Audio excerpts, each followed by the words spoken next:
estar de nuevo en tu programa. Pues encantado de volvernos a reencontrar.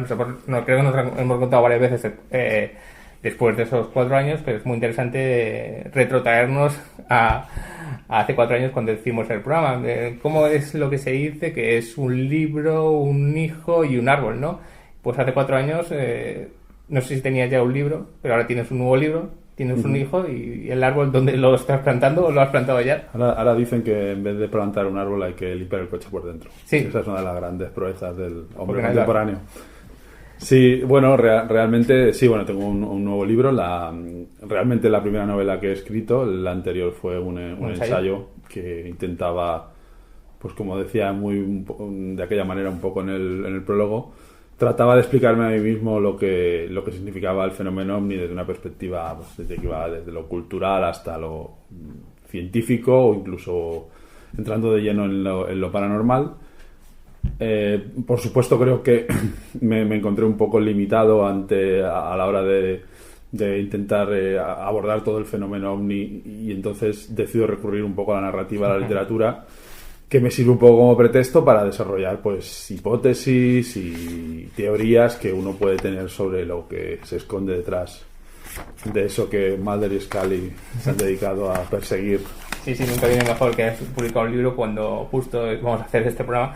Vamos a decir el título, es la novela 10.000 millones de naves.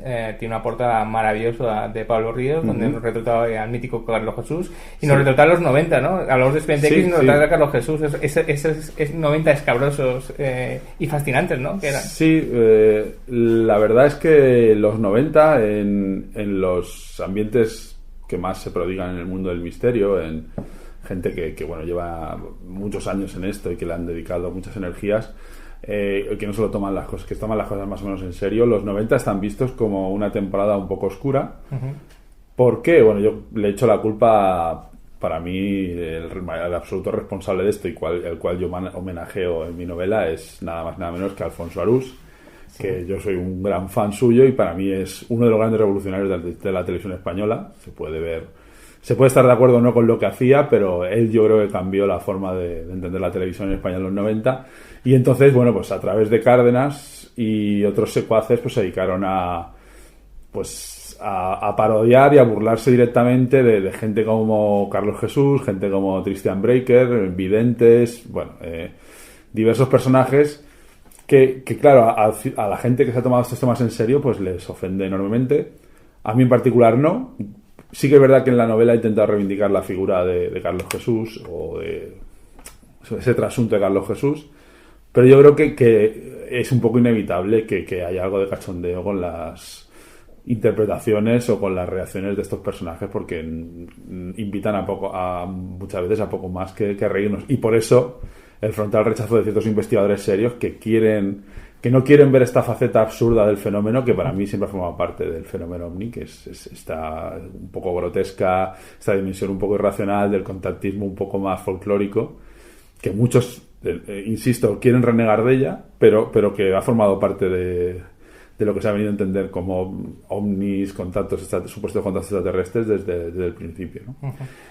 Y contarnos, antes de empezar ya con el programa del libro, más o menos como que nos vamos a encontrar. Ya has dicho que es una novela, no es el ensayo el último que escribiste, sino una novela, y tiene mucho que ver con el fenómeno OVNI. Jacques Vallée también es una gran referencia, ¿no? Sí, pues yo ya quien me conoce sabe por dónde, de qué pie cojeo. Yo realmente he intentado hacer una novela, no sé si la palabra adecuada es digna, pero un bestseller. Realmente mis grandes referentes es novela ligera, novela de metro, novela de avión, novela de que te vas a vacaciones. He intentado hacer un libro ligero que se pueda leer de manera bastante entretenida, pero sí que he intentado recoger un poco el espíritu también. Yo entiendo que hoy en día ha habido mucha gente que se ha intentado aproximar a lo pulp de una manera muy irónica, muy distanciada, o todo lo contrario, forzando los códigos del género como algo muy referencial. Sin embargo, yo pienso que hoy en día gente como Dan Brown, con todo lo que pueda vender o con todo lo mainstream que sea, pues es el equivalente del entretenimiento de los seriales o de las novelas puras de los años 30-40, es puro entretenimiento, donde se plantean incógnitas y enigmas, y ahí he discurrido un poco por ahí con esa idea un poco de bestseller, y también es una novela que podemos decir también es muy cinematográfica, hay mucho Ales de la Iglesia, mucho costumbrismo. Me parece un poco como en El Ministerio del Tiempo, en el sentido de que si quieres plantear... Creo que evocar un thriller norteamericano en España no tiene sentido porque no tenemos los parámetros culturales para que eso se desarrolle, ni a nivel policial, ni a ningún tipo de nivel. Entonces no tiene mucho sentido. Entonces sí que pues es una especie de mezcla de ciencia ficción, costumbrismo y de nuevo, insisto, en tramas que intenten entretener y llevar al lector y aprovechar todo eso como pretexto para soltar mis típicos dislates sobre ufología, contactismo y demás fenomenología paranormal. Todo bajo el motor de una novela entretenida, como he dicho. Sí. Es un bestseller, no lo oculto yo. Aspira a serlo. Es un bestseller en el sentido estilístico. En el sentido industrial, desgraciadamente, no. Pero desgraciadamente, vamos, que no, ojalá, yo me encantaría vender 20.000 libros, sería muy feliz. No soy un indie. Soy un indie a la fuerza. No tengo aspiración de indie. Bueno, 10.000 millones de naves, ya te he dicho que la novela entra por los ojos porque lo primero que ves es esa portada fantástica de Pablo Ríos de Carlos Jesús, ya te dan ganas de leerlo. Lo principal donde se puede comprar, que es Amazon, principalmente para toda España. Sí, cualquier persona. Versión ebook y la versión física. Sí. Y luego dos librerías de la provincia de Alicante, Pinchon, en la calle Segura, y luego otro referente de las librerías alicantinas, que es Alitruc en Elche. Sí, que no recuerdo dónde está, pero vamos, cualquier persona en Elche sabe dónde está Alitruc. De hecho, yo creo que esa plaza la gente la conoce como la plaza donde está Alitruc. Pues nada, 10.000 millones de naves, que no ha sido una cosa extravagante de hablar de ella ni simplemente de promoción, porque tiene mucho que ver con lo que viene ahora en el programa. Hemos hablado de ufología, hemos hablado de los 90 y vamos a hablar de la gran serie de los 90, la gran serie de la ufología, la gran serie de misterio, que ya es un clásico y ya está emparejada con otras como de Twilight Zone. Mi primera pregunta está directamente en esos 6 capítulos que volvieron con lo que nos hemos vuelto a encontrar con Mulder y Scully. Como fan, como gran admirador de Expediente X, a ti cuando te dicen muchísimas veces después que va a volver Expediente X, que no va a volver en formato miniserie, sino que son capítulos autoconclusivos, excepto 2, que solo son 6 capítulos. ¿Qué sientes? ¿Sientes intriga, interés? ¿Crees que es oportunismo? ¿Crees que hay una cierta decepción porque ya crees que está enterrada? ¿Interés? ¿Misterio? Bueno, yo primero respondo un poco como fan, y a mí personalmente me hace bastante ilusión. Yo ya es una serie que en su día, cuando hicimos el anterior episodio, fue una serie en la que evolucioné. Al principio fui un gran detractor de la serie porque me parecía que fusilaba todo aquello que a mí que amaba, desde películas de Encuentros de la Tercera Fase, Terminator, o sea, de hecho hay multitud de películas que realmente son episodios, que son mini películas, desde La Cosa hasta 40, hay muchísimas referencias.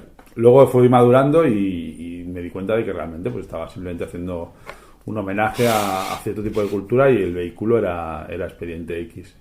Pero bueno, sí que fui evolucionando y poco a poco me fue conquistando la serie. Sí que me gustó mucho, siempre fui más partidario de los episodios de la gran mitología, sí, aunque llevan a la gran empanada mental y cultural o narrativa que se convierte en los 6, el tramo final de las últimas temporadas, que sí, realmente yo creo que es imposible extraer sentido de aquello. Pero bueno, luego antes de pasar, si quieres luego podemos hacer un repaso al final de las temporadas, o sí, por lo menos al final de la última temporada. No me gustaban tanto los Monster of the Week, pero bueno, al final sí que es verdad que yo creo que mi veredicto es que es una gran serie. Es una serie que ha tenido una gran influencia cultural, incluso dentro de la gente que se dedica al estudio de lo paranormal. No hay poca gente que dice que Expediente X tiene mucho que ver en cómo la gente empezó a ver cierto tipo de artefactos en el cielo, de ovnis, que se parecían sospechosamente mucho a las famosas naves triangulares que abundan en Expediente X. Y yo creo que reforzó el paradigma ufológico, fue reforzado por Expediente X, y que tuvo un gran impacto cultural a todos los niveles. Como ya hablamos en el anterior capítulo, era como toda aquella cultura de conspiración, cultura de paranormal, era enigmas históricos, todo. era condensado y era presentado al mainstream y bueno, yo creo que es una serie que independientemente de que te guste o no, pues tiene un rol cultural bastante relevante. Y no hemos nombrado, ahora si quieres hablamos de la recta final de cómo acaba Expediente X, las dos películas, que es muy significativo. La primera película, que creo que es X-Files, creo que luchar es el futuro. Porque es que siempre la primera siempre la recuerdo como X-Files solamente, y luego X-Files que es la clave. Y dos películas, una estupenda, que es la de Rob Bowman, la primera, y una bastante decepcionante, que curiosamente es la que dirigió Chris Carter, en mi opinión, que es la segunda, ¿no? Y bueno, si quieres, podemos hablar cómo nos quedamos por Expediente X. Sí, antes de acabar, sí que de concluir con lo que me has preguntado, yo creo que ha habido mucha gente que ha mirado con buenos ojos el retorno de Expediente X porque el final fue precipitado e inconcluso. Y ahora vamos a verlo en la nueva temporada. Si la gente te dice que vuelve Los Soprano, Breaking Bad o The Wire, pues bueno, The Wire a lo mejor, pero habría gente que estaría hasta ofendida porque son series que sí que se han cerrado. También creo que pertenecen a otra época. Expediente X, luego veremos, es una serie que yo llamo pre-Soprano. Es una serie que no es moderna realmente, no está en los cánones de lo que hoy entendemos como serie a nivel industrial, a nivel producción, sino que tenía otro enfoque mucho más convencional, más de entretenimiento semanal, de tu píldora de entretenimiento semanal, no estas grandes épicas narrativas que son las series de hoy en día. Entonces sí que yo creo que la gente ha mirado con buenos ojos este regreso porque tampoco estabas desfigurando nada, porque al final, como ahora veremos, había sido un poco abrupto. Diré un poco respecto que yo agradezco que no fuera una serie de épica. Lo digo porque estaba muy bien, porque tú podías, cuando veías Expediente X, parece que estamos hace 4 años hablando de Expediente X en vez de hablar de ahora, pero es que es muy interesante. Tú cuando veías Expediente X, sobre todo cuando no veías los capítulos conectados con la gran mitología, la mitología extraterrestre, tú podías imaginarte a Richard Matheson o a Ray Bradbury como escribiendo esos capítulos independientes. Y era fantástico, ¿no? Estabas una serie de los 90, pero que miraba mucho a los 70, incluso a los 60, ¿no? Mirando los cielos, esos monstruos que salían. Las conspiraciones del cine. Las conspiraciones, y entonces podías imaginarte a un Matheson escribiendo capítulos de Expediente. No, hay escenas. Yo hace poco vi Todos los hombres del presidente y vamos, el fumador nunca, o sea, es que es un calco. O sea, la escena es un calco, es en los parkings de un gran edificio gubernamental que aparece este señor y le da información. Nunca sabe muy bien por qué, es alguien que te va alimentando y tal, y como dices tú, pues sí, ahí también se recogían influencias de... Sí, claro, de los 70, ¿no? De los 70. Vamos a ver cómo acaba Expediente X con ese... ¿Cómo no acaba? Aunque confieso que yo, el último capítulo, obviamente, es una decepción, porque obviamente hay que recordar que es muy corrido, muy precipitado al final, porque hay que acabar la serie. Y resulta que es una serie, hay que acabar la serie porque ya se ha agotado, porque son muchas temporadas, pero Duchovny ya se ha ido, se va y vuelve, Gillian Anderson también está diciendo, bueno, sí, es hora de irse también, entonces hay que acabarlo. Pero claro, tienen que acabar una cosa que llevan hablando de ella durante un montón de tiempo, que es la gran superación de esto, y hay que hacerlo rápido. Pues generalmente esas cosas acaban mal, hay que decir. Sí, a ver, a mí esto me recuerda un poco a la fábula de la rana y el escorpión, que se imagino que la conoces, que es que un escorpión le dice a una rana que le ayude a cruzar el río, le dice, no, que me vas a picar. La rana le dice, cede, no, ¿cómo te voy a picar? Si te pico, nos morimos. Entonces la rana cede, sube el escorpión y el escorpión le pica y se ahogan. Aquí pasa un poco lo mismo, es que hacer una serie como esta en el año 92-93, como se plantea Expediente X, no sabían hacer otra cosa. No existía el concepto de conclusión de Los Soprano que hay hoy en día de programación de series. Aquí yo creo que ya lo vimos porque además Chris Carter tenía la idea de hacer un ley y orden paranormal indefinido. O sea, la serie se iba a acabar cuando se acabara la audiencia. No estaba pensada que tuviera 3, ni 5, ni 7, ni 9. No. O sea, aquí la idea era, vamos a lanzar esto y vamos a aguantar la larga marcha hasta que esto aguante, hasta que el cuerpo aguante. Y de hecho era hacer de Twilight Zone, o sea, capítulos separados, pero que en realidad salen los mismos personajes. Pero por eso pongo la fábula esta un poco boba de la rana y el escorpión, pero es que era la práctica de la industria era esa. O sea, todas las series que vemos de esa época era una carrera hacia adelante. Todas iban a acabar pues cuando tuvieran que acabar, no tenían, o sea, cuando la audiencia dejara de verlas. Luego eso yo creo que sobre todo la línea roja es con Los Soprano, y habrá algún precedente que ahora mismo no caemos, pero hay algunas series que ya se empiezan a hacer. Porque ese otro tipo, perdón que te interrumpa, eran los culebrones, era Dallas. Dallas sí que tenía una historia que seguía y era una historia tan culebrones que nunca mejor dicho que a nadie le importaba si se acababa. Era nadie entretenimiento. Era entretenimiento. Pero expediente que ya, que era una serie seria, dentro de que era una serie de entretenimiento, si iniciabas una trama tenías que acabarla. Y claro, con eso a lo mejor contaron o no contaron. Es que industrialmente yo creo que como vuelvo a lo del... Es que la industria no estaba preparada para dejar de exprimir la vaca. O sea, era como esto que tiene que aguantar hasta lo que dure. O sea, como no podemos... Como un grupo que va sacando discos que hasta que ya no tenga sentido y se deja de... No se planteaban un arco, por así decirlo. De hecho, ¿qué pasa? Y esto ya estamos hablando del final de la serie, que esto se ve que en la nueva serie lo han vuelto a hacer. Llega un momento que traen a Robert Patrick y a la gente Reyes, que no he recordado el nombre de la actriz, no importa. Annabeth Gish, sí, Annabeth Gish, sí. Que se los van a sustituir. De hecho, intentan que esos dos agentes les suplanten a ellos para que la serie continúe indefinidamente. Claro. Pero vamos a ver, Expediente X no acaba porque Chris Carter decide concluir, sino porque el estudio Fox decide que ya los ratings no son los adecuados.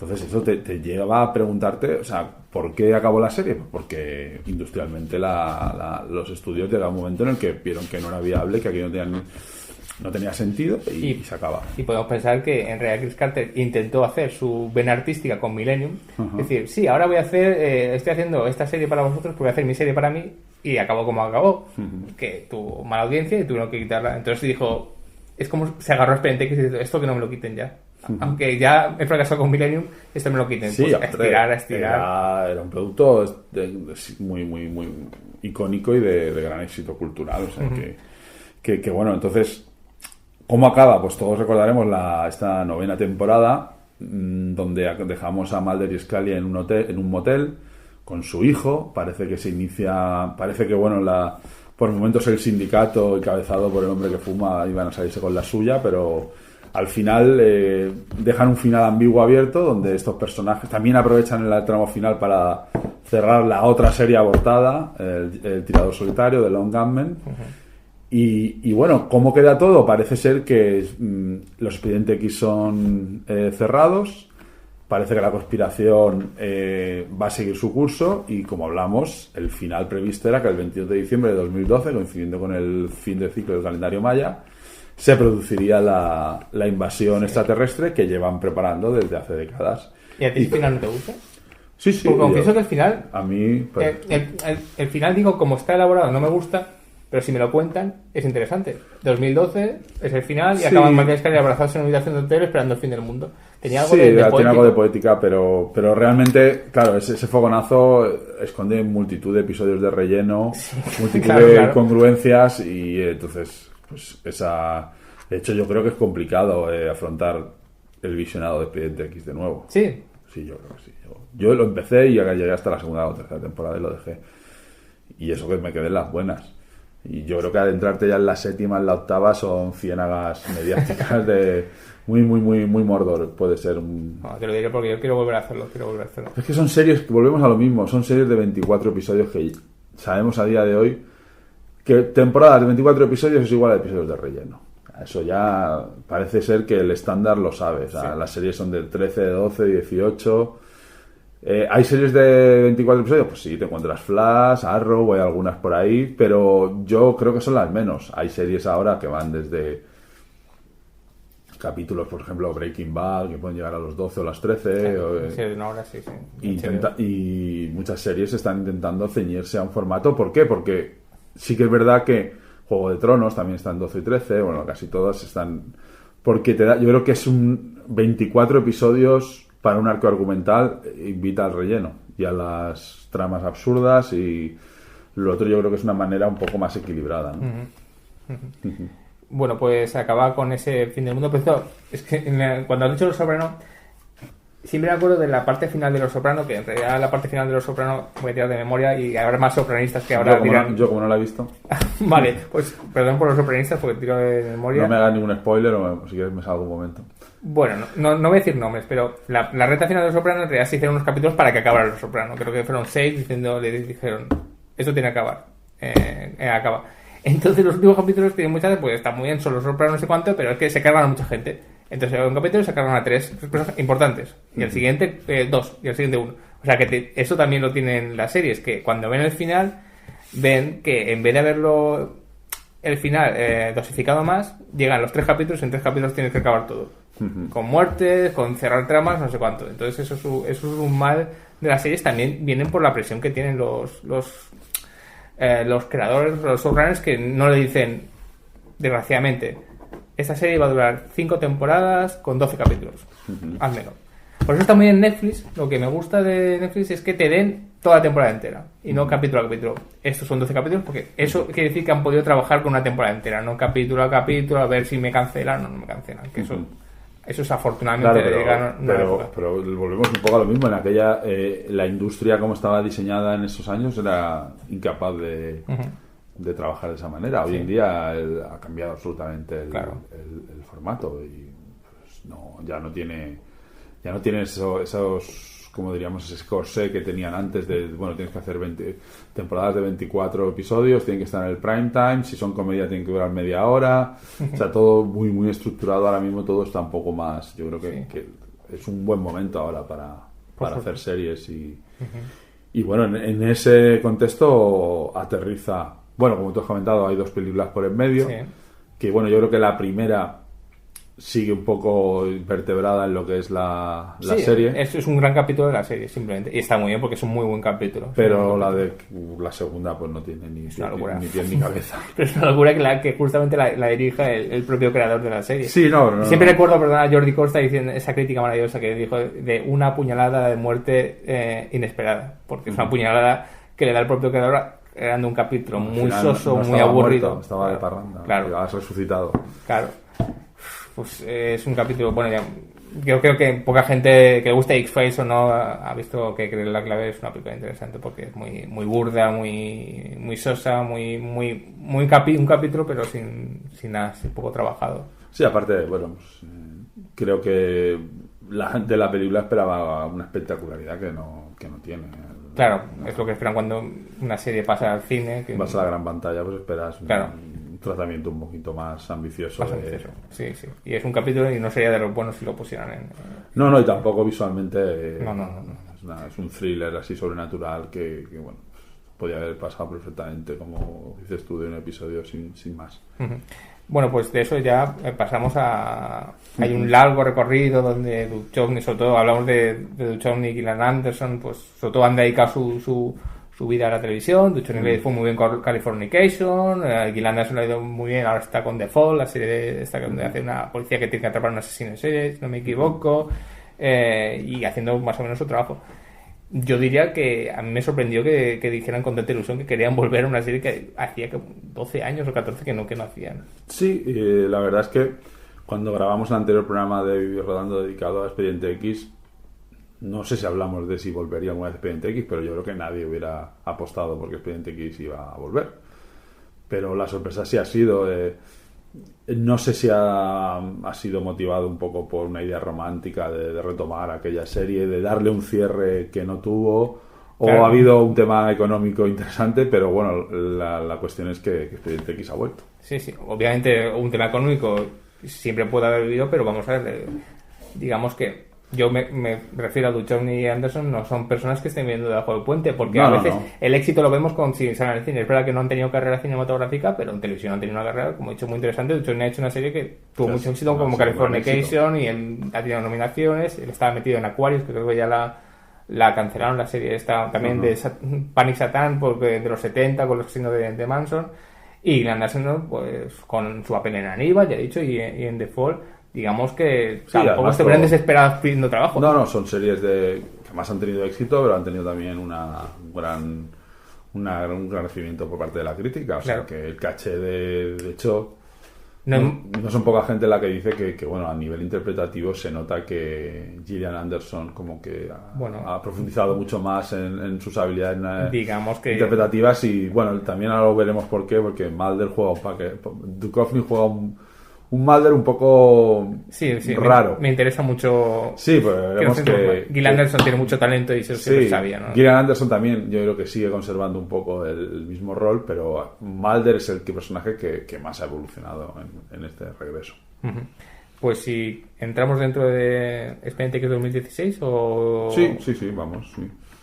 Pues que vamos capítulo a capítulo, si quieres. Sí, yo creo que como tú has dicho, es... Con ese polémico primer capítulo. El planteamiento de la serie, yo lo he entendido, por lo menos de esta manera, como tú bien dices, realmente la serie, hay 2 capítulos que tienen una continuidad, que tienen una secuencia, el primero y el último, el 1 y el 6, los otros podían haber sido antes, después, realmente no son intercambiables, no son modulares. Entonces da la impresión de que Chris Carter ha hecho una especie de muestrario de lo que puede ser capaz la serie, un poco de mitología, un Monster of the Week, uno abiertamente cómico, una comedia, uno pegado muy a la realidad, y luego otro que te va a llevar un poco a la parte un poco más romántica de la serie o más de futuro.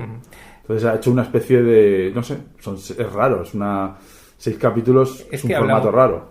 Claro, te voy a decir el por qué. Yo he intentado buscar explicaciones, parece ser que, claro, también era un riesgo Expediente X, puede ser que han pasado muchos años y no quisieran arriesgar con más capítulos, parece ser que la agenda también de los actores era muy complicada y ha sido complicado que estuvieran trabajando en más capítulos largos, pero a mí me sorprende mucho el formato tan raro.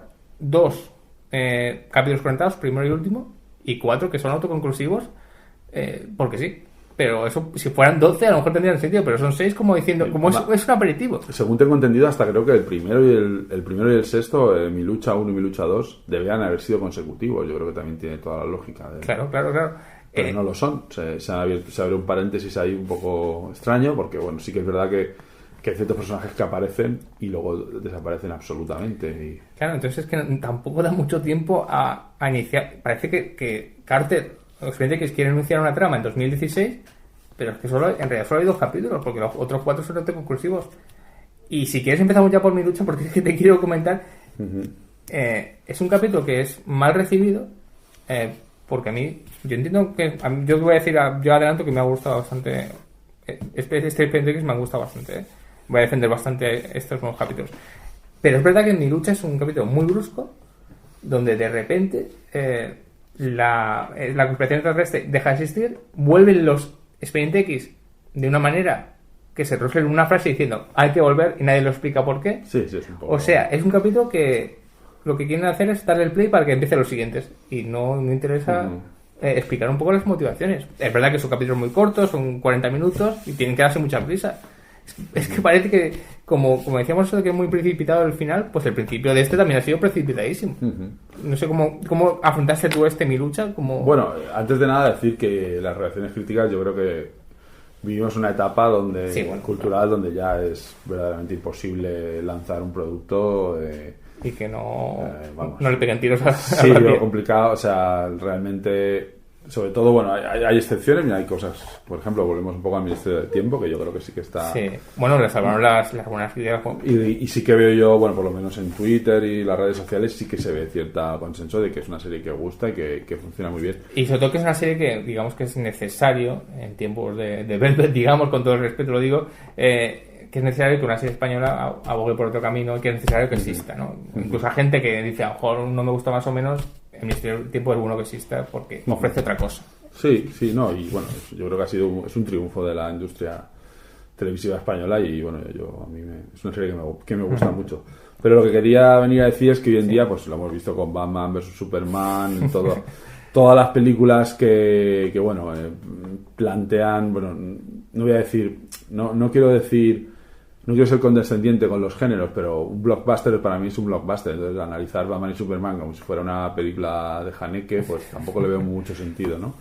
Y aquí pasa un poco lo mismo. Estamos hablando de una serie pensada que tiene un historial muy determinado, que tiene un final, ha tenido un final abrupto muy incierto y que tiene un regreso complicado. O sea, es una serie también que está pensada también para el público mainstream y entonces yo creo que dentro de las armas que tenía ha hecho un trabajo razonablemente satisfactorio para la gente que le gusta Expediente X, para algún nuevo tipo de espectador Y bueno, la gente pues como siempre sobre reacciona ante cosas que yo creo que como que me da la impresión de que hay gente que se sumerge en las narrativas de una manera que no son capaces de ver el formato en el que vienen. O sea, no creo yo que haya que derrumbar la cuarta pared para que te des cuenta de que estás viendo una serie norteamericana que se debe a unos criterios comerciales y que realmente pues viene de donde viene y tiene una función determinada que ahora veremos, que es este muestrario para intentar lanzar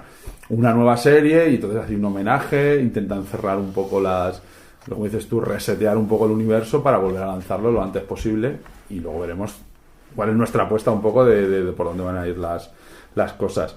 Yo a nivel también, como sabes, que me dedico un poco al tema de los estudios paranormales, creo que es una serie que ha actualizado muy bien el tema creo que el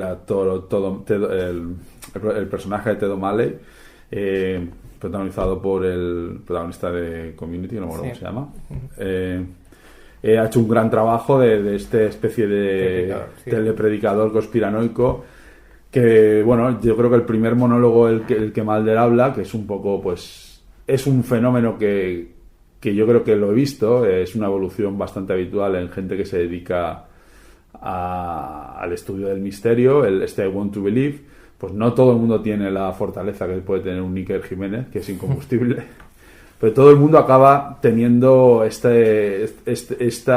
episodios un poco de pérdida de fe, ¿no? Y entonces aquí pues Mulder lo reconoce abiertamente, que toda su pasión la gente lo parodia, lo ridiculiza, ¿no? Entonces está como un poco deprimido ante el panorama, y esto es una cosa que yo he visto en mucha gente que ha dedicado muchísimo tiempo a esto, ¿no? Que el I Want to Believe han abusado de una fe y luego la realidad no les ha devuelto las expectativas que tenían, ¿no? Y solo te voy a interrumpir una vez, porque es que si no lo decimos, no es de este capítulo, pero hay una imagen maravillosa de Expediente X 2016, que es el póster de I Want to Believe en el suelo, pisoteado y roto. Sí, que ya con esa imagen me parece que merece la pena. Y tirándole lápices Mulder y le está diciéndole, ¿qué haces con mi póster? Sí, sí. Esas dos imágenes me parecen que por eso ya merece la pena, sí, y es de una inteligencia brutal. Aparte del desencanto, este desencanto que hemos visto, que es bastante habitual en gente que se dedica a investigación. De hecho, hay gente, yo conozco mucha gente, podríamos hablar de a lo mejor un Luis Gámez, gente que se mueve en los círculos escépticos, o Máñez, un investigador también, que eran gente que en su día fueron grandes devotos de la ufología en un sentido muy, muy entusiasta. Y parece ser que eso les provoca una reacción que luego la que va a ser un poco la que tiene Mulder de pasar al otro extremo de I Want to Believe a no me creo absolutamente nada.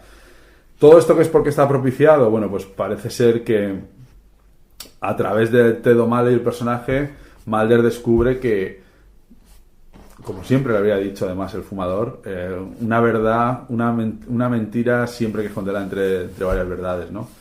Entonces, en cierta manera Mulder descubre que todo lo que él había sido un agente, aquí va a haber spoilers, un agente colaboracionista de la conspiración que trataba de denunciar.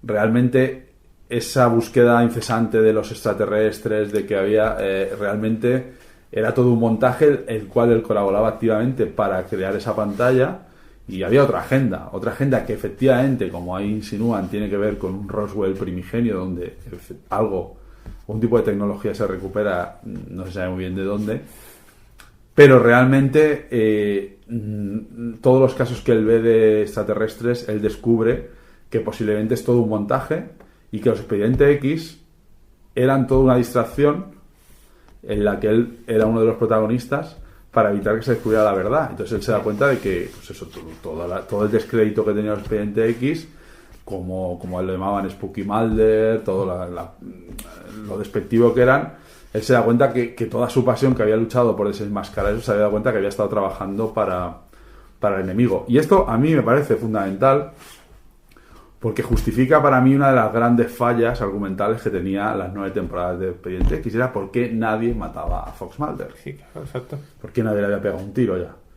O sea, ¿por qué la conspiración no se deshacía de un tío que era... Porque siempre volvía él al final a ponerlo en el mismo sitio? Pues ¿por qué? Porque él era cómplice, él en cierta manera estaba dando cobertura, y esto es una cosa que se ve muchísimas veces en en algunas películas, en algunos libros o incluso en teorías sobre los estudios paranormales, que el gobierno, y eso le pasó sobre todo en el Área 51 cuando estaban experimentando con prototipos de naves y de aviones de alta velocidad, que en plena Guerra Fría esa tecnología era muy sensible, el gobierno utilizaba la excusa ovni para encubrir lo que o sea, preferían que la gente pensara que había visto un ovni que pudieran dar detalles sobre un nuevo prototipo de avión ultrasónico que estaban probando. Entonces, no es ninguna tontería esta, que de hecho, como otra gente de otros podcasts ha dicho en Terra Incógnita, esto no es nada nuevo, es algo que se había visto. O sea, esta sospecha de que Mulder podía estar siendo formar parte de la conspiración, que fuera un llamado hombre espejismo, que él estuviera siendo manipulado, él lo tiene en varios capítulos, se puede llegar a ver. Sí. Entonces, a mí me gusta mucho porque sí que es verdad que hay gente que está un poco molesta, que dice, ¿qué pasa? Que de un día para otro, bueno, pues las crisis de fe son así. Exacto. Y yo creo que me gusta por eso, porque le da sentido a las 9 temporadas, a todo el cacao que se habían montado, porque todo en el fondo no eran nada más y nada menos que una pantalla de humo, una cortina de humo, para descubrir algo que parece que a lo largo de la temporada vamos a poder ir descubriendo, aunque no del todo, como ya adelantamos. Pero tú entiendes que mucha gente bueno, lo entiendes, mejor no. No sé si es la palabra entender que se ofendiera diciéndole, ¿me habéis estado engañando todos estos años? Es un poco así, no sé qué nostalgia tienen o qué recuerdo guardan en su mente, pero vamos, Expediente X, vuelvo a lo mismo, nunca fue una serie soberbia de producción, espectacular, de coherencia argumental. No, o sea, como hemos dicho, eran entretenimiento donde primaban otro tipo de provocar sensaciones al espectador antes que la coherencia, que por ejemplo puede haber una serie como hemos visto antes, Soprano u otra. Así, claro, no es el The Wire de la ufología, por ejemplo, no es algo, pues seguramente fracasaría, fracasaría. Es que realmente yo creo que el enfoque bueno es el de Expediente X. Sí, porque también hablan un poco de la serie B que todos hemos visto, los extraterrestres, pero que no es menospreciar, sino es hablar con esa ilusión del niño que forma parte de, claro. O sea, no, sin duda. Y entonces, bueno, el primer capítulo pues es un poco la caída, como San Pablo, ¿no? La caída del caballo, sí, en su camino a Damasco. Y bueno, el episodio acaba de manera bastante abrupta, empiezan a buscar una trama que, bueno, ahí tiene que ver con el famoso ADN extraterrestre que tantas vueltas ha dado.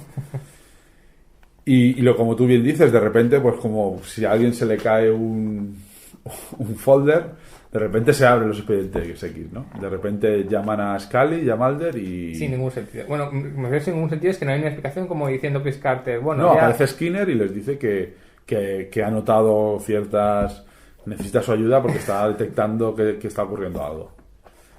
Entonces, bueno.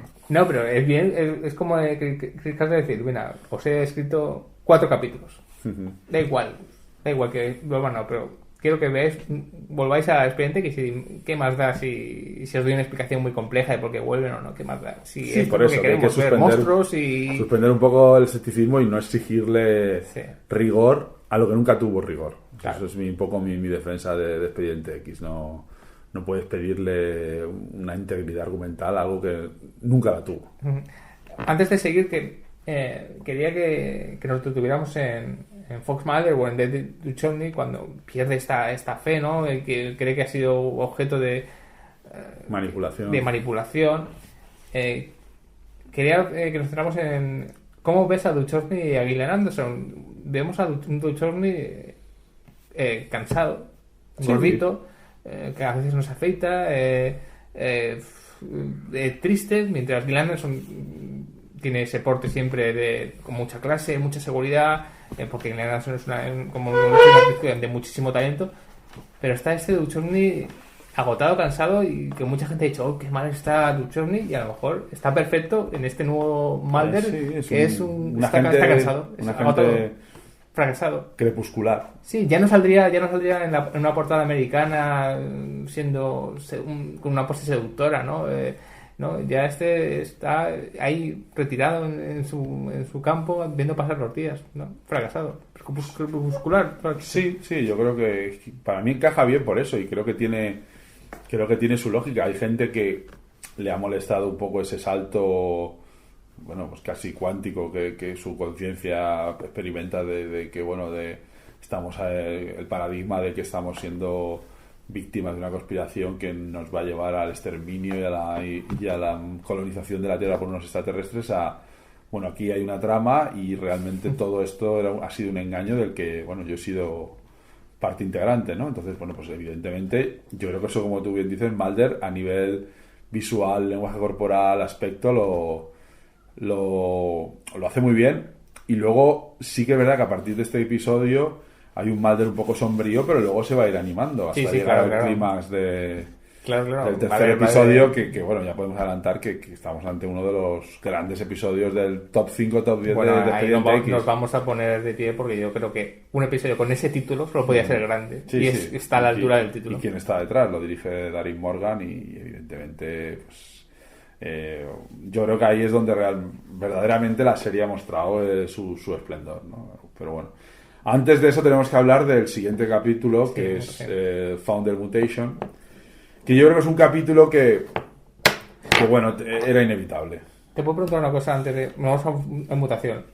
Solo es una cosa y que me responda brevemente antes de empezar en mutación. Estos 4 capítulos autoconclusivos, ¿bien, mal, regular? En general, solamente... Bien. Bien, tirando alto, ¿no? Bien. Bueno, para mí este es el más flojo. Sí, estamos de acuerdo en que mutación es pero creo... mejor de lo esperado. Sí, creo que sí que es verdad que me voy a contradecir ahora mismo un poco, pero quien no se contradiga, pues... no, para mí no es una persona. Es verdad que las cosas no tienen por qué tener una coherencia argumental, pero evidentemente tiene que haber unos mínimos. Y aquí los mínimos eran que Mulder y Scully acaban la 9ª temporada teniendo un hijo. Y evidentemente el hijo ya no está. Algo ha pasado con el hijo, resulta que lo han dado en adopción. Entonces es un poco, yo creo que este segundo episodio es bastante formulaico, es un poco romántico, voy a decir, un poco cursi, pero yo creo que va a ser es la trama un poco que yo creo con la que se van a despedir Mulder y Scully. Porque ya te adelanto, yo tengo la teoría, como ya hemos anunciado antes, que va a haber otros 2 personajes que van a coger el relevo, y yo creo que la subtrama del Expediente X primigenio acabará con Mulder y Scully reuniéndose con su hijo. Creo que todos los que vimos el capítulo 5, cuando lleguemos a esos 2 personajes que tú dices, tuvimos la misma sensación. Sí, bueno, que no, es un poco muy obvio. Bueno, Mutación es verdad que no tiene una trama muy interesante, pero lo más interesante son Mulder y Scully, ¿no?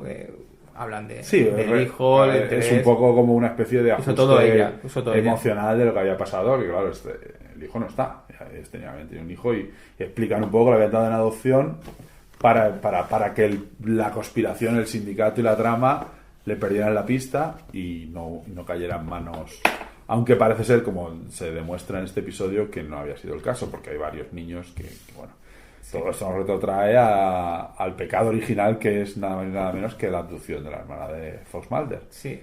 Una cosa que él, imagino que ya a día de hoy piensa que no fue tal abducción, sino fue un secuestro convencional. Y muy cutre. En estos nuevos episodios, en general, hemos visto muchas referencias a cosas antiguas del pasado, ¿no? Y está muy bien. Es una serie meta-Expediente X. Claro. No interesa tanto la trama, sobre todo en Mutación, que ya hemos conocido que es la que tiene una trama más flojita y menos interesante, pero siempre hay referencias a la serie, a los hijos.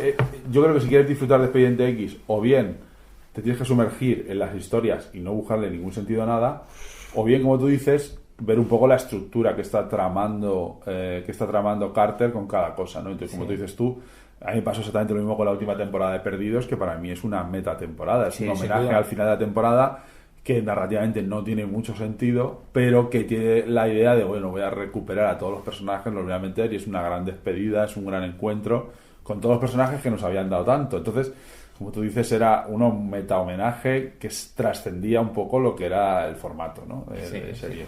Aquí pasa un poco lo mismo, voy a ir cerrando 4 temas, voy a hacer esta especie de ensamblar 2 o 3 pinceladas de lo que puede dar de sí, y bueno, luego lo hablaremos, cuál creo que va a ser mi apuesta cuando dentro de un año nos vamos a juntar y comprobemos si me equivoco o no. Probablemente me equivoque. ¿Quieres contar algo más bueno, de mutación? Que lo más interesante es este final un poco X-Men que tiene con estos personajes que desaparecen, estos críos. Sí. Pero bueno, la trama no tiene mucho interés, pero sí que tiene interés. Sí, un poco lo que has dicho tú, las entrañas emocionales. Las entrañas emocionales, sobre todo de Gillian Anderson, que Gillian Anderson es una super actriz, que es una pena porque yo creo que Johnny sí que no hubiera tenido mucha carrera cinematográfica porque tenía mucho carisma como Mulder, pero el carisma ya fuera de otros personajes no lo tenía tanto. Luego, quizá en formato reducido en series sí que lo tiene, pero Gillian Anderson me parece una super actriz que podría tener una carrera muy, muy interesante, con muchísima clase, casi parece inglesa, que podría tener una carrera larguísima en cine, que es una pena que nunca ha tenido un personaje interesante, y aquí lo demuestra en un capítulo que es suyo, su dolor como madre, ¿no? Con ese hijo que no tiene, ¿no? Pues es muy interesante, sobre todo por eso la mutación.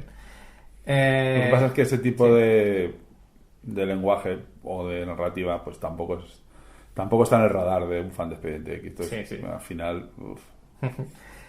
¿Pasamos a la maravilla del tercero? Sí, para mí, como ya he dicho, me parece no el mejor capítulo, de hecho es de lejos el mejor capítulo de esta temporada, pero para mí está en el top 5. Sí, hay que sumarlo. Bueno, hay que decir que esta es la 10ª temporada. Estamos hablando, esto es una miniserie. No. Esto es la 10ª temporada, entonces sí que estamos ante uno de los...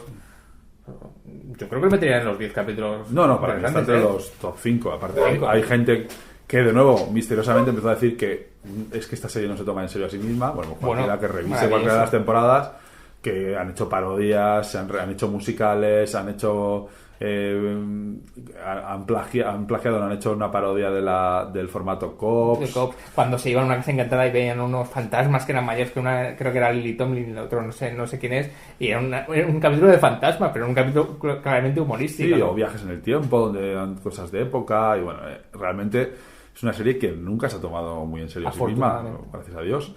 Pero es que a mí eso per se no es solo un valor, es que lo dirige Darin Morgan, no recuerdo si el guion es de Carter o de Wong ahora mismo, pero es cierto que es una detrás de otra, o sea, son bromas muy divertidas. El personaje de Mulder se sale, la deconstrucción que hace de sí mismo, cómo empieza a reírse de sí mismo, hay una ironía, los diálogos son, espectaculares. Y luego, aparte, la historia filosóficamente es muy bonita. Es que en el capítulo Mulder recupera la fe. Es en el tercero. Sí. Gracias a una historia humorística, ¿no? La fe en lo desconocido. Sí, se da cuenta de que hay cosas que todavía no puede explicar. Pero bueno, a mí me encanta esa idea en vez del hombre lobo, el animal hombre, ¿no? Que se convierte en un animal es mordido por un hombre y coge es afectado por una maldición y se convierte en persona. Decimos el título, ya lo sabréis si habéis visto eso, es Mulder y Scully. El título es maravilloso, es maravilloso. Mulder y Scully conocen al hombre monstruo. Es que una vez que le das al play, tú sabes que esto va a ser una maravilla, ¿no?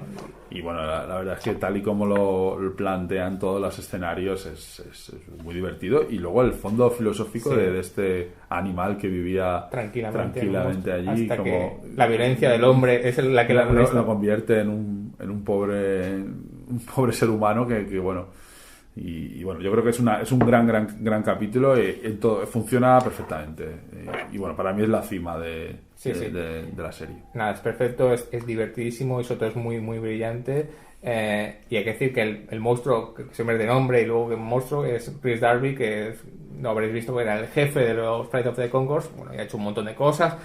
Ha tenido otro papel humorístico en Lo que hacemos entre las sombras, que es esta película que ha dirigido la mitad de Flight of the Conchords, que ahora no me acuerdo, y perdón, Jermaine Clement, que ha dirigido, y Taika Waititi, que han dirigido, que es una maravilla de película, y él sale, además, si no me equivoco, haciendo de Hombre Lobo también.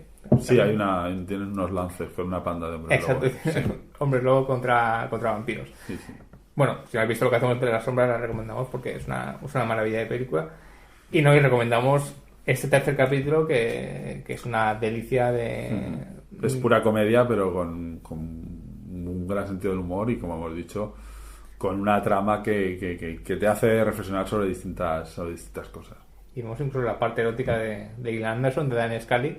Sí, en esa ahí. ensoñación que tiene el monstruo, diciendo, ahora que soy un hombre, tengo que presumir de que follo mucho, de que hago mucho sexo, y tiene ese escarceo sexual, y Gillian, eso está fantástica y muy divertida. A mí me recordó un poco hasta Búscate la vida. Hay momentos que ese episodio Sí. es tan alocado, pasan tantas cosas y no se respeta en ningún momento lo que puede ser la estructura de nada, sino que va todo ahí, pasa todo enseguida y como de manera... bueno, yo creo que es un gran ejercicio de Carter y de Darin Morgan. Sí, sí. Y antes de dejar el capítulo, decir que recuerda un poco a las historias con monstruos. Sí, y este capítulo se podía haber injertado en cualquier temporada. Claro. Porque realmente no aparece, y como hemos dicho, los personajes en Mi lucha, en My Struggle, aparece este Ted O'Malley, que es una especie de personaje, como hemos dicho, que bueno, recuerda un poco a David Icke, no sé si os sonará David Icke, que es este señor que es capaz de llenar estadios de fútbol con el tema de los reptilianos, es un pensador, filósofo, o hay gente que lo llama un vulgar charlatán, que se dedica a proclamar o a divulgar sus teorías sobre que vivimos sojuzgados bajo el dominio de los reptilianos, que la reina de Inglaterra es reptiliana, bla bla bla, que en un sentido metafórico yo creo que tiene bastante interés, pero que él lo lleva a lo literal y entonces se convierte un poco grotesco. Pero este personaje, que es clave en el primer capítulo para activar y demostrarle a Mulder que está viviendo en una mentira, en el segundo y el tercero desaparece. O sea, sí. Aquí no. Por eso decimos que este tercer capítulo lo podía haber visto, podía estar injertado en cualquier temporada. O sea, es una cosa, es autoconclusivo, es un Monster of the Week o un Man of the Week, podríamos decir. Por ejemplo, hablando de eso, Mitch Pileggi es fantástico que salga en la carátula, y creo que también sale 2 capítulos. Es fantástico cómo ha logrado colocarse. Por ejemplo, otro detalle maravilloso, en la carátula con la música de Mark Snow es igual que el resto de temporadas. Han pasado 14 años y nadie ha tocado nada, y eso es fantástico. Es como decir, aquí estamos. Esto es Expediente X. Yo cuando vi la carátula me emocionó mucho. Claro. No hemos hablado de eso, pero cuando tienes razón. Cuando empieza el primer capítulo con la cortinilla tradicional y clásica, pues es un momento de cierta magia, ¿no? Que te ves ahí. El gobierno niega todo conocimiento, no ha cambiado absolutamente nada. Me suena algo, pero ahora mismo no sabría decir, tendría que revisarlo. Es lo mismo, ¿no? Exactamente lo mismo. No, sí, pero no es lo mismo. Sí. Pero bueno, está la música, la cortinilla, música de Mark Snow, las fotos de Duchovny, de Gillian Anderson, sale la música de Mitch Pileggi, y ya está. Es Expediente X otra vez. Es Expediente X otra vez. Bueno, ya hemos hablado de segundo, que sirve para, digamos que el segundo es, primero, Mi lucha, pérdida de fe de Mulder, inicia para que... Reboot. Para que, digamos, vamos a reiniciar, empezamos. No importa mucho lo que contemos. Esto sirve para pérdida de fe de Mulder y iniciamos. Mutación, que es el sentimental, no importa mucho la trama, pero es sentimental. El tercero, que es una maravilla, pero es claramente cómico. Y estamos de nuevo en casa, que vuelve a ser autoconclusivo y vuelve a irse, a olvidarse de la comedia e irse por el lado tenebroso de Expediente X, ¿no? Sí, es el capítulo más oscuro de los... Bueno, no más oscuro, a lo mejor el último puede que sea el más siniestro, pero este sí que recupera un poco los sustos y el miedo. Podría haber sido un guión de película de serie B de los 80, ¿no? Con un personaje que a mí me gustó mucho, que es esta suerte de vengador homeless que aparece por... Sí, y la trama es muy interesante. Sí, la trama es un poco... como diría yo, Occupy Wall Street, ¿no? Como en este tema de... Iba a decir eso, Podemos ha escrito... Sí, un poco reivindicando con los desahucios y los banqueros y la gente que se forra con... Bueno, por cierto, ¿no te ha parecido esta serie que está más pegada a la realidad que anteriormente? Porque aquí hablamos... se nombra al Obamacare, se nombra Obama... Se habla del 11 de septiembre... Se habla del 11 de septiembre, luego hablaremos en el siguiente del terrorismo yihadista... El graffiti que sale de nuevo en casa es un graffiti de Bansky, claramente. Está como pegado a... Sí, y como te he dicho, en el primer episodio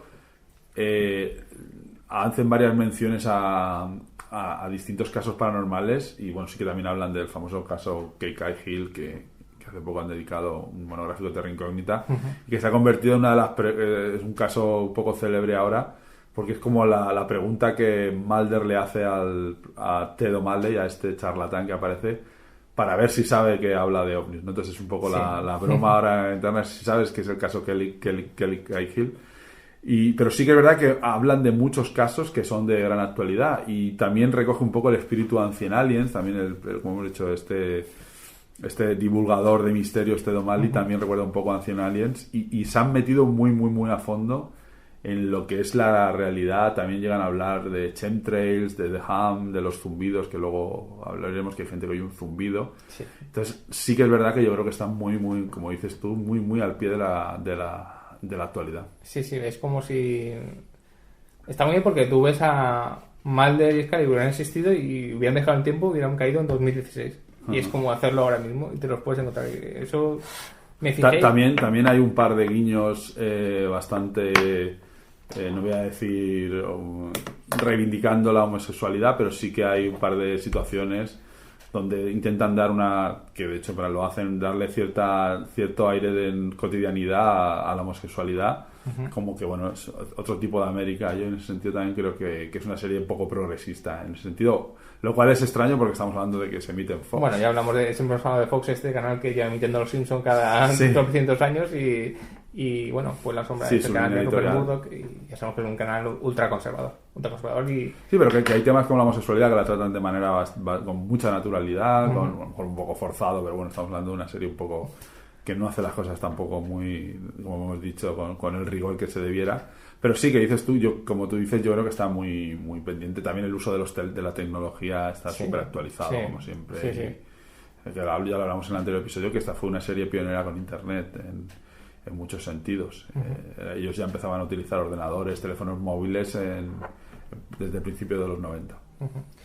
Bueno, seguimos con De nuevo en casa, que es este episodio tenebroso de este Vengador Homeless, que está fantástico. Pues como he dicho, es una trama, esta sí que es una trama muy interesante de esta trama pegada a la realidad, que es este hombre con esparadrapo que defiende a los homeless, que luego nos enteramos que es una especie de golem, ¿no? Sí, una especie de tulpa también, que es una especie... Sí, que es el que se nombra. Sí, tulpa realmente son se supone que son emanaciones psíquicas que ciertos monjes budistas pueden llegar a materializar, y bueno, hay ciertas leyendas de que son capaces de crear esta especie de siervos psíquicos que te ayudan a hacer tus tareas, a arar, que ayudaban a los monjes. Entonces esta es un poco la idea de que la psique humana puede llegar a producir... El sueño de la razón produce monstruos, que decía Goya, pues que es un poco... De hecho, lo de los tulpas es un tema recurrente en el mundo paranormal. Y bueno, aquí pues lo recogen bastante bien. Con es muy Carter todo, muy el Vengador, que los homeless, su rechazo al establishment genera esta especie de héroe, que como tú bien dices también, muy influenciado por el arte urbano de gente como Banksy y bueno, muy, muy pegado a la actualidad. Sí, es el graffiti que sale cada vez que va a actuar, sale un graffiti, es claramente un graffiti influenciado por Banksy, ¿no?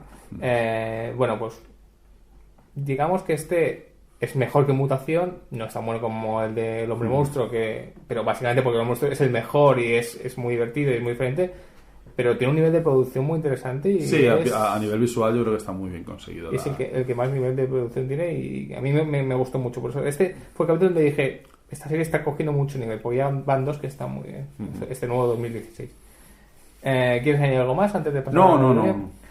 Pues vamos a Babilonia. Bueno, todo esto sí que es verdad que durante todos los episodios Mulder sigue como reconfirmando un poco su desencanto ya se muestra muy despectivo ante las explicaciones paranormales, intenta no dejarse llevar mucho por sus antiguas corazonadas, sino intenta ser un poquito más racional, y todo esto va a llevar al clímax, al siguiente episodio, donde veremos cómo en cierta manera los roles por momentos se cambian. Antes de pasar a Babilonia, que es un capítulo tan importante como el sexto, porque es muy importante, porque es donde vamos a ver el futuro de Expediente X, se nos ha olvidado que en el tercero, en el fantástico de Mulder y Scully conocen al monstruo, el principio es Mulder rajando de cuando él creía en los monstruos. Y saca, mira, esta foto yo creía que era un monstruo, y resulta que son unas piedras que no sé cuánto. Sí. Y creo que es ahí donde está tirando lápices al póster. Claro, habla de las piedras que andan en un desierto, que resulta que es que se genera cierto hielo y entonces deslizan. Entonces te digo que está muy pegado a la actualidad porque él destripa varios de los casos. Claro. Que era justo todo lo que hacía, todo lo contrario, y era ese rol el que llevaba antes Scully.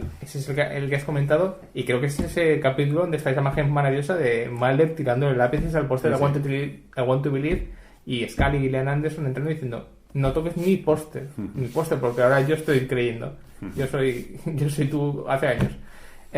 Vamos a Babilonia, Sí. un capítulo muy interesante porque va a ser el capítulo que quizá marque lo que es el futuro de la serie. Y Sí. es un capítulo que habla de la realidad. Sí, real. algo, nunca mejor dicho, hay un atentado en una galería de arte moderno en Texas donde parece ser que hay una especie de imagen de Mahoma. Y bueno, pues este es un escenario que es perfectamente verosímil. O sea, podría pasar, o sea, no es ninguna barbaridad, ¿no? Es un atentado yihadista. Es un bueno, atentado yihadista de gente que, bueno, Que se inmola. reacciona ante pues eso, una provocación que se produce en una galería de arte moderno y atacan con cinturones explosivos, provocando una gran masacre.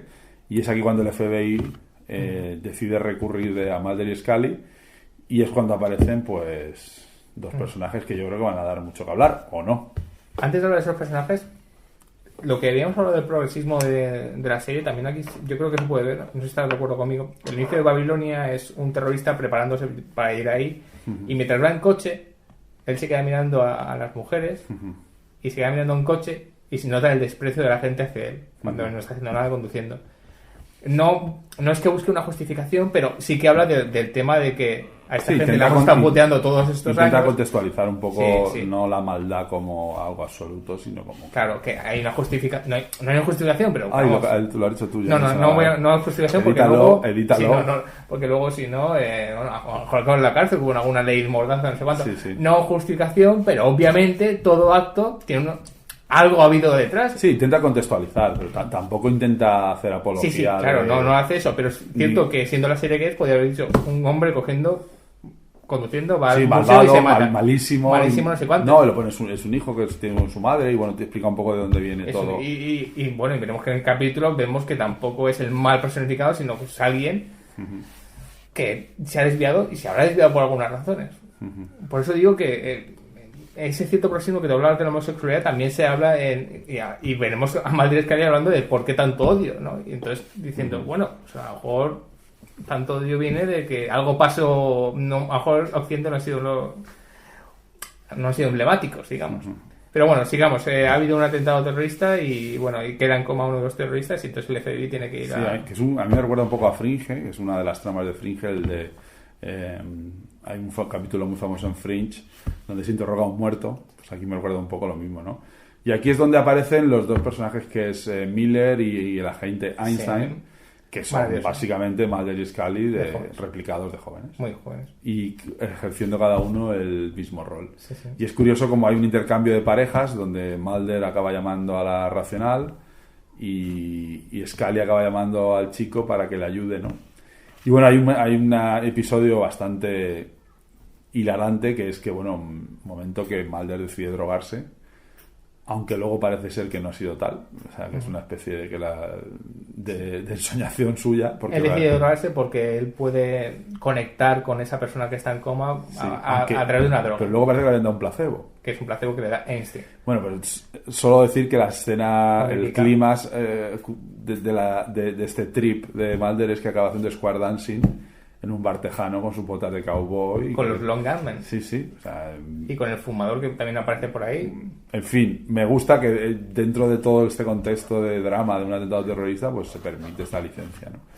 Que vamos, que supongo que los puristas a lo mejor esa escena, no sé, yo no lo he oído, les habrá pueto de los nervios. Sí, no se habrá hecho. Pero es maravillosa esa escena, donde Chomsky puede sacar su lado cómico, que siempre ha tenido esa retranca, ¿no? De ironía que siempre ha tenido, con esa trama onírica. Y luego, bueno, pues Scully se acompaña con el chico y entre todos al final van solucionando el caso. Y bueno, al final consiguen desactivar una célula terrorista, pero yo creo que es un poco lo de menos. Al final, el episodio sirve para presentarnos a estos dos agentes que son pues, dos réplicas de Mulder y Scully, que yo no sé si a lo mejor son los que acaban cogiendo, como hemos dicho, cogiendo el relevo de la serie y llevando el peso de la serie a partir de ahora. Bueno, es bastante evidente que es lo que parece que intenta Carter. Pues ya lo intentó, como hemos visto, como hizo al final la séptima, la octava y la novena, cuando intentó con Robert Patrick en traspasar la titularidad de los Expedientes X a estos dos personajes. De hecho, en el sexto episodio veremos a uno de ellos, ya lo anticipamos. Ya. Y entonces veremos. Yo creo que a la gente le gustó mucho, sobre todo Sí. esta genialidad de llamar a la gente Einstein. Sí, y bueno. y yo creo que tienen que sean dos actores bastante desconocidos, que es como, eso sí que era un reboot, porque lo otro era un poco seguir Expediente X. Es un poco refrito todo. Sí, seguir Expediente X de Mulder y Scully sin Mulder y Scully. Entonces era un poco absurdo, entonces obviamente la gente se vuelve en contra. No, y evidentemente tenían que pasar el relevo. O sea, lo que no podían haber Claro. sido es abrir los Expediente X con dos personajes nuevos sin tener un poco la bendición. Que es este capítulo, en cierto modo, es el bautizo de estos dos personajes para que tengan la bendición del fandom, Claro. en cierta manera. De nuevo, yo, como veis, interpreto la serie de manera un poco más de la estructura de la serie que de la narrativa. O sea, intento ver lo que está intentando, para mí, desde mi punto de vista, intentar... Entonces podríamos decir que, antes de entrar en el final de Expediente X 2016, que son episodios autoconclusivos, pero no son tan autoconclusivos porque la trama tampoco importa tanto. En realidad es bastante más profundo, aunque hemos dicho que Expediente X no es profundo, pero es bastante más personal de lo que parece, porque en estos 4 capítulos que hemos visto, relevo, nueva generación, la pérdida de fe de Mulder, el aspecto maternal Sí, el tema emocional, Scully, el aspecto emocional de Scully volviendo a... Bueno, también se nos ha olvidado hablar que aquí también en el cuarto, en el tema de Bueno a casa, está la trama de la madre y de la madre de Scully. Cierto, bastante importante, que es que la madre de Scully entra en coma y bueno, se está muriendo y vemos a otro nuevo, la parte de Scully más emocional, más sentimental con la madre, como la madre se recuerda a un hijo un hermano de Scully con el que prácticamente no tiene relación. Y le retrotrae de nuevo un poco a su hijo. Claro. Es un poco a mí no me acaba de convencer mucho ese tramo, pero bueno, ahí estuvo. Era volver otra vez al hijo.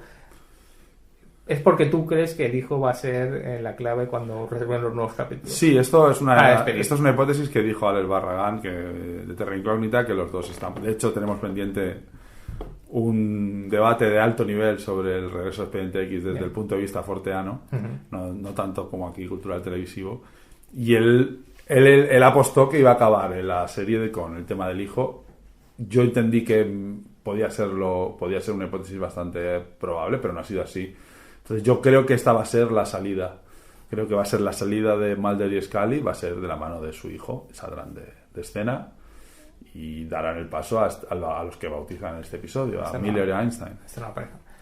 Pues si quieres entramos ya en Mi lucha 2. Sí, aquí sí que yo creo que he sido muy protector con la serie. Sí que es verdad que en este último capítulo yo creo que me cuesta más defender la serie. Yo creo que ¿No te gusta la trama conspiranoia en extraterrestre? Sí, venga, yo soy fanático. A mí el leitmotiv para mí de la serie es ese. No tengo ningún problema en la trama, es un poco en cómo está llevado el episodio. Creo que es un episodio muy precipitado, torpe, que acaba un poco tropezando con sí mismo el episodio. Vuelve a aparecer Ted O'Malley, este personaje conspiranoico. No estaba, de repente vuelve a aparecer. De la nada se sacan de la manga una especie de crisis epidemiológica en todo el país. Sí. Y bueno, ya sabemos, aparece el fumador. Se nos había olvidado hablar del fumador. Que en el primer episodio acaba. ¿Cómo acaba el primer episodio? Con el fumador con una traqueotomía que todos dábamos por muerto y a mí se me puso el pelo de gallina. El fumador no había vuelto a salir y ahora vuelve a aparecer en un papel pues que para mí es un poco intentando recuperar o echarle un cable a Fox Mulder y Fox Mulder rechazándolo, ¿no? Todo eso va trufado por una situación permanente donde la gente Einstein pilla un virus y Scully intenta investigar qué está ocurriendo, descubre que tiene trazas de ADN, que hay gente, al final consiguen sintetizar una vacuna y tal, pero a mí realmente no. Creo que las críticas a este último episodio están más justificadas que en otros. No sé a ti qué te pareció. Yo no lo disfruté. No.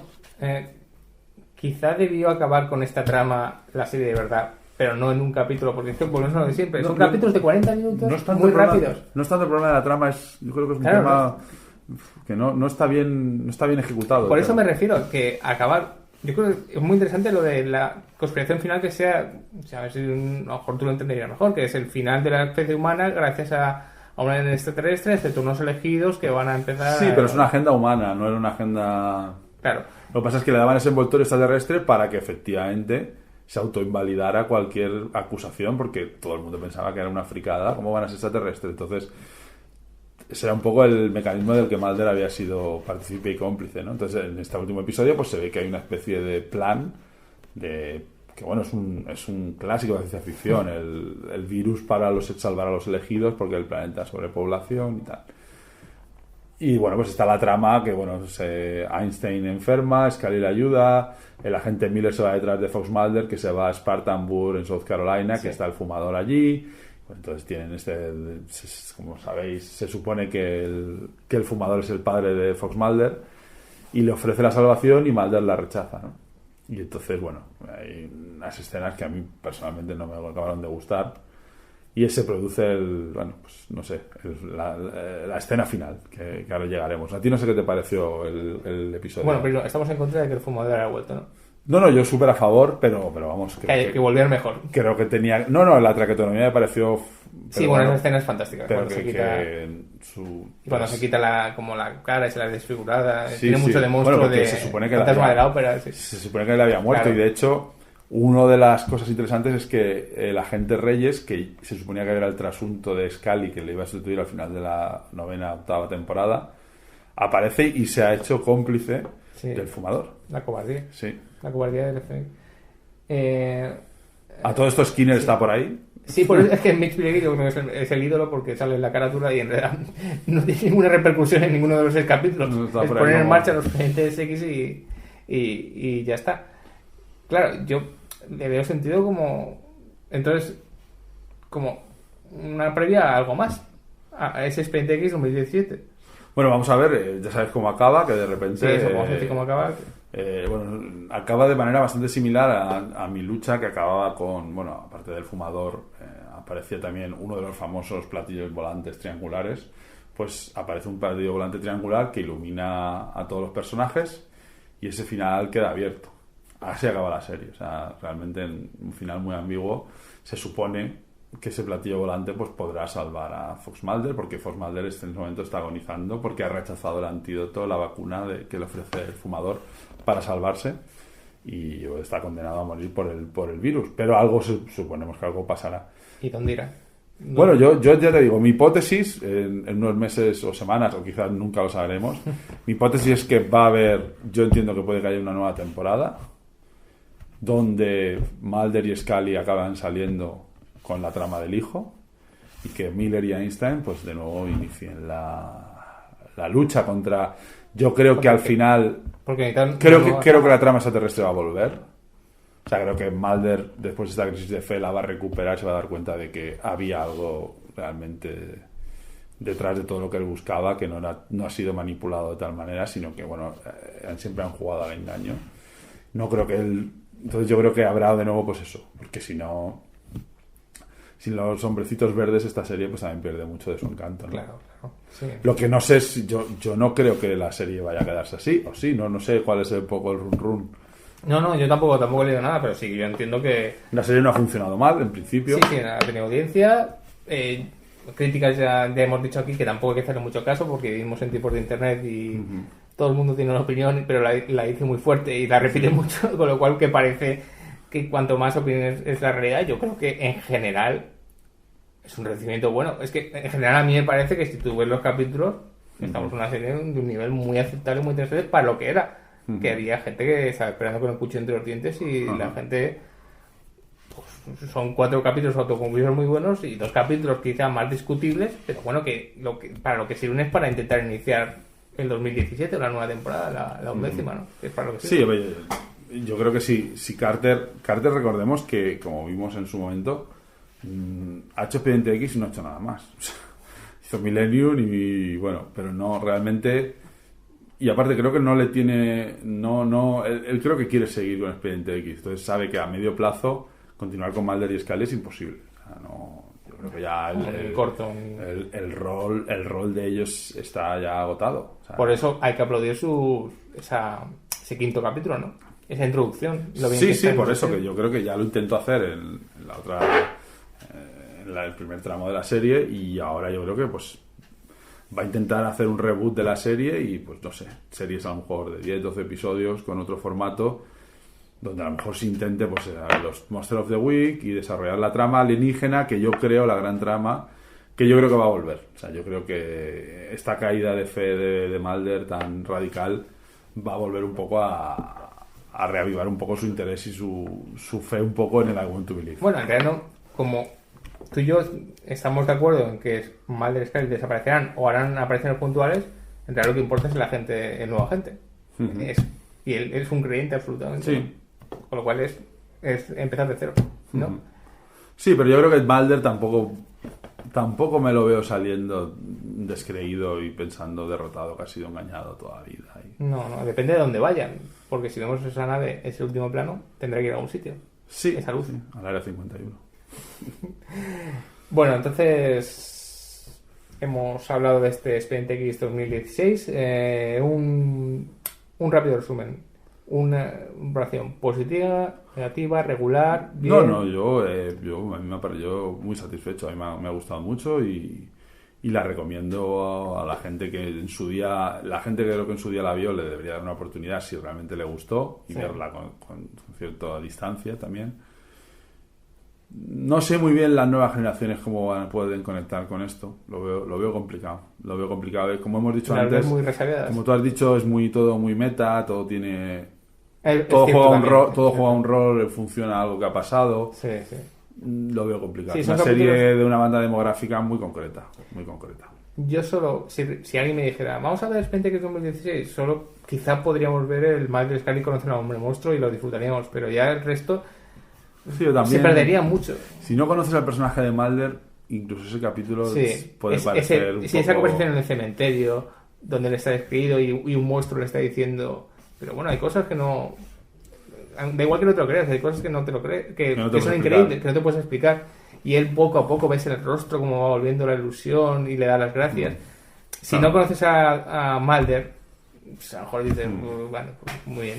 Por eso que yo a nivel, no sé, es una serie que yo creo que hay un poco de ejercicio de nostalgia, es inevitable. Y no sé que la gente que se haya enfrentado a ella por primera vez sin haber visto lo anterior o que haya aprovechado, voy a ver si me engancho con el Expediente X viendo esta 10ª temporada, pues como tú has dicho, esto no es el enésimo reboot de la Marvel o de Spider-Man, donde te lo vuelven a contar todo. Afortunadamente. No, es una 10ª temporada de una serie, es la 10ª temporada de una serie que estaba ya en curso y por eso pues es difícil que mucha gente se enganche. Entonces yo no sé si habrá pues el reboot que permita que la gente conecte con nuevos personajes y nuevas tramas. Yo creo que sería interesante ver a estos Einstein y... Sí, yo creo que a la gente les han hecho tilín. Les han hecho gracia. Buenos actores, parecidos y tienen gracia y tienen carisma. Y todo volverá a iniciar. Bueno, Pablo, si te parece lo dejamos así. Si quieres añadir algo más. No, nada, encantado y a ver si nos vemos para comentar la 11ª. Los nuevos Miller y Einstein. Por cierto, que es que lo estábamos comentando, lo has dicho antes, y dado que es tan polémica y hemos hablado de algo muy noventero y hemos hablado de algo muy popular, Batman vs Superman, ¿qué tal? Bueno, a mí me parece un blockbuster válido y viable. O sea, no... O sea, que te parece un blockbuster y ya está, ¿no? No, a ver, yo tengo mi teoría muy clara y... A ver, aquí como hablamos, creo que DC está montando su propio universo, eso es obvio. Y entonces le han encargado a Zack Snyder, que es un poquito podría ser el Joss Whedon de la DC, que creo que encaja porque Marvel siempre ha tenido un punto de humor, un punto más adolescente, más Buffy, que yo creo que encaja muy bien con todas las películas que desde... Para mí la película que lo cambia todo es la de Jon Favreau de Iron Man, que es la que verdaderamente crea el tono del que se va a desarrollar el universo, y luego les han salido muy bien las cosas, han tenido aciertos y la verdad es que a nivel industrial es una saga que está funcionando, que yo creo que supera ya en volumen a otras mucho más legendarias. Entonces DC ha cogido a Zack Snyder, que yo creo que encaja porque DC siempre ha sido más sombrío, han sido personajes más oscuros o con más un poquito más solemnes, ¿no? Y yo creo que bueno, también Zack Snyder ha hecho un pequeño caballo troyano. Yo creo que él quería hacer una adaptación de Frank Miller de Dark Knight Returns, ya la ha hecho de 300, pero realmente se ha tenido que ver que vale, tengo que utilizar un blockbuster, tengo que hacer un blockbuster y tengo que reiniciar un universo. Entonces ha hecho una amalgama un poco extraña, ha intentado hacer una adaptación de lo que sería Batman The Dark Knight Returns de Frank Miller, que es un cómic muy recomendable, y donde hay planos y viñetas calcados de sobre todo la pugna entre este Superman y Batman. O sea, se ve Ben Affleck, que está caracterizado como el Batman de este señor oscuro. Sí, sí, claro. Y entonces lo ha colado un poco ahí y aprovechando ha intentado pues hacer un poco, preparar un poco el lanzamiento o la plataforma de lo que va a ser todo el universo DC. ¿Les va a salir bien? No lo sé. Lo que tengo clarísimo es que creo que la gente está siendo profundamente injusta con una película que es una película de tortas, de villanos, de héroes, de Batman contra Superman, ¿no? Sí. Hay gente que dice, no, es que esto tenía que haber sido el culmen, que empezar así es complicado. Yo creo que Zack Snyder lo tenía muy claro. Él quería hacer ese Dark Knight Returns, y esto ha sido la manera que ha encontrado de intentar lanzar esa película, ¿no? Yo creo que al final, por mucho que digan, la película ha sido un éxito. O sea, por mucho que si sales de nuestra jaula de grillos de Twitter y de las redes sociales, donde todo se amplifica hasta el paroxismo, pues puede parecer que es la peor película de la historia. En absoluto, es una película de tortas que es disfrutable para mí. Un villano psicótico muy pasado como tiene que ser. Sí, y ya está. Y no le veo mayor importancia, y habrá que ver si son capaces. Ese ha sido siempre el gran problema de DC. Marvel, su universo siempre fue mucho más fluido, y el universo de DC siempre ha costado mucho más encajarlo. Yo siempre he tenido la idea de que ellos parten de ciudades ficticias como Metrópolis, Gotham, y eso al final les ha creado una especie de... Claro, en Marvel todo pasaba en Nueva York, Spider-Man, los Vengadores, los Cuatro Fantásticos, y al final como que era como un caldo de cultivo donde todas las cosas fueron calando y encajando. Sin embargo, DC, Emerald City, Green Lantern, Gotham, que no sabe muy bien lo que es, si es Nueva York, sí que es Metrópolis, Nueva York, ahora parece que Gotham es un suburbio es Brooklyn, y Metrópolis es Manhattan, no queda muy claro. Al final este mundo un poco ficticio de Batman vs Superman, pues no sé, ya veremos. Yo creo que, ya lo digo, creo que el universo Marvel siempre está mucho más engrasado y les están saliendo bien las cosas, y ahora pues DC inicia esta trayectoria y no sé. Bueno, podemos comparar, creo que unas semanas con Civil War, donde veremos al nuevo Spider-Man, el Tom Holland, y luego volveremos a DC con Escuadrón Suicida, y ahí podemos sí, yo también, de todas maneras, también me considero que no soy un gran... Las veo todas, pero no... Mis expectativas son... Quizá por eso te guste. Sí, porque mis expectativas son... A ver, no creo que... A ver, yo creo que hay personajes como Batman y Superman, como antes decíamos, de que no se deben desfigurar los grandes iconos. Gente como Spider-Man, Superman y Batman, ya han pasado tanta gente por ahí a nivel películas, cómics, o sea, que me da realmente un poco igual. Como el Painting, que no habría que mirarlo. Sí, todo por eso no son cosas que digas... ¿Ves? Si fuera Lovecraft, Lovecraft me jode más. Pero este tipo de... Pues me da un poco igual. Incluso Lovecraft me da igual. Pero que realmente esto de los superhéroes, yo creo que la gente... No sé por qué se toman las películas. O sea, no quiero que haya que ser condescendiente con ellas, de por qué ser de películas de superhéroes pueden ser mierdas, pero es que son películas que partimos de que son entretenimiento para todas las edades, comer palomitas y pagar 8 o 9 euros por ver un espectáculo en la pantalla. Lo mejor de todo es quizá faltar respeto a todo cuando vas a hacer algo, y no tener miedo a nada, y generalmente salen buenas cosas, ¿no? Sí, mira Deadpool o claro. Guardianes de la Galaxia, pues son películas que, como incluso El Hombre Hormiga, al final la falta de ambición le está jugando un poco a su favor. Batman resultó tan exitosa a pesar del desgraciado despido injusto de Edgar Wright, porque finalmente era un Marvel aparentemente menor, divertido, ligero, y fíjate, la ves y te resulta menos pesada que otras, a lo mejor. Sí. Hora y media, un poco más larga, te lo pasas bien, efectos especiales increíbles, y es una película de robos y chistes. Y otra cosa. Bueno, Pablo, no sé si tienes algo más que añadir. Yo sí. Sí, tengo algo que añadir. Sí, dime. La verdad está ahí fuera. La verdad está ahí fuera. Recuerdo, buscad el GIF, creo que está, de ese póster de Truth. Desde La verdad es fuera, ese póster pisoteado y roto. Yo con eso me quedo para Expediente X 2016. Veo que ya es una camiseta de The Warriors, de la peli de Walter Hill. Pues bueno, como yo soy una camiseta de Warriors, recomiendo el disco de Parade de Demasiado Humano, que tiene una canción de homenaje a la película de Warriors. Y es un disco, como todos los de Paradise, los de Attila Van, absolutamente recomendable. delicioso y maravilloso, Pablo. 10.000 millones de naves, el nuevo libro de Pablo Vergel, la nueva novela. Cuando la veáis y veáis la portada por los ríos, solo vais a clicar para comprarlos cuando entréis en Amazon. Y si estáis por Alicante, acercaos a Pinchon & Co, que es una librería estupenda y hay que apoyarla, o a Litrug y la compráis. Bueno, Pablo, muchísimas gracias. en un año o 2 o 10 nos vemos con Einstein y Miller para descubrir nuevos casos. Un placer. Un placer.